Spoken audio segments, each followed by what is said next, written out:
Hello, everyone, and Merry Christmas. It might be a little early, but my husband got this little tree for us for our little porch and decorated it, and he did it for me. We haven't really had a tree in a while, and I really wanted to embrace Christmas this year. So it's beautiful with the lights, but I thought I'd just sit out here and talk to you real quickly today. So there's two things I wanted to share. One is that it really is important to embrace holidays and special occasions, and I do it now more than I did because, of my situation.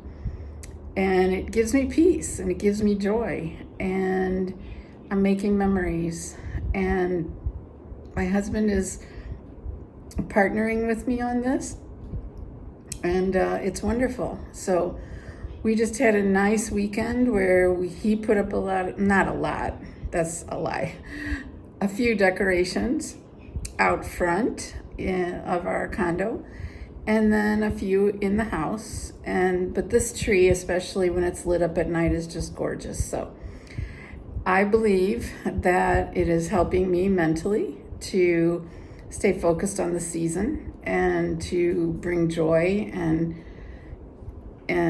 love into our lives and light. And so that's my first thing that I wanted to recommend to you as you're going through this journey or helping someone else do it.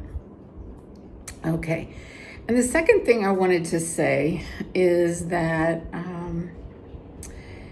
the importance of your mental health, I've touched on it before, but I learned such a big lesson last week that I really wanted to share with you. And so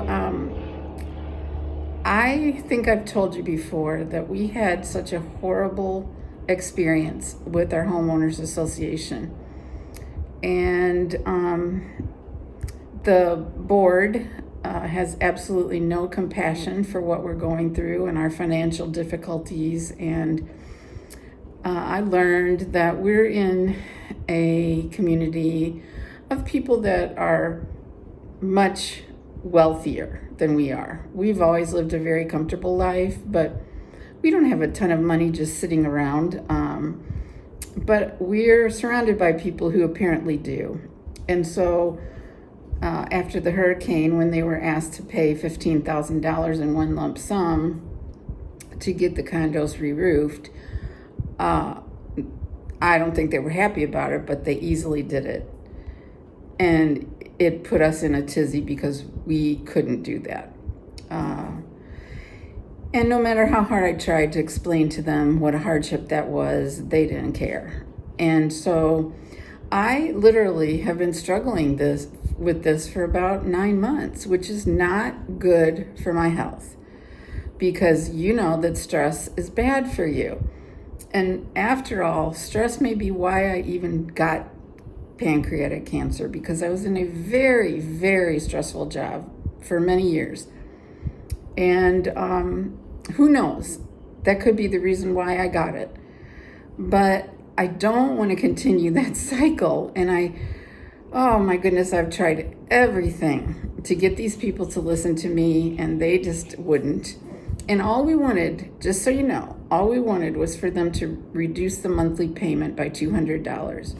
It's $800 a month, and we can pay $600. And believe me, it's not going to kill them to get that $200 a month. And it'll take us longer to pay off the loan, but it is what it is. And they're now just getting really ugly about it. So I was doing everything I could. I was meditating about it. I was tricking my mind. When I'd walk outside and see these neighbors, I would think of other things that I had planned to think about so I wouldn't focus on them and how mean and cruel they are. And it wasn't really working. I would go through periods where I could forget about it, but then something would remind me, or they would do something, And I just got really, consumed by it. Well, a few nights ago, I woke up at 3 o'clock in the morning, and it was right in my face, on my mind, and I could not get it out of my mind. And I thought, you know what? This is so bad for me. I've got to figure this out. So what did I do at 3 o'clock in the morning? I picked up my phone and I sent an email, a very, very lengthy email to all of the owners. And there's, counting us, there's 32. So I sent it to 31 different households and basically explaining everything that we thought when we bought this place and what turned out to be reality against what we thought, and my personal situation and my health and my medical bills, and that all we were asking for was a little kindness and to please just get off our backs about this $200 a month. After all, when there's a major hurricane, you get all sorts of emails from your bank and your creditors saying, how can we help? We understand you're going through trouble. And I've never really needed the help, but I always thought that is fantastic that people who do need the help have an opportunity. Yet this small group of people just can't see their way through that. So anyway, I sent this email and basically said, you all decide what you're going to do next, but we're still paying $600 because that's all we have. And, all we're asking for is a little kindness. And as soon as I pushed the send button, I had immediate relief. So I probably needed to do this a long time ago. Just get it off my chest and let them all know what's going on and let them all decide if they want to get involved or not. And the relief was unbelievable. And then my husband and I were blown away by 3 different residents. Now, 3 out of 31, it's not a lot, but 3 stepped up and showed incredible kindness to us in different ways, in their own ways. But I didn't expect this. I didn't expect anybody to change their outlook. I thought they all were against us, basically. But I found out that at least 3, maybe there's more, but at least 3 really have a heart. And they felt for us, and they have what you call empathy, which I haven't seen a single sign of in all of this time. I'm not even sure that they know what empathy is, putting themselves in someone else's shoes and trying to see what that feels like.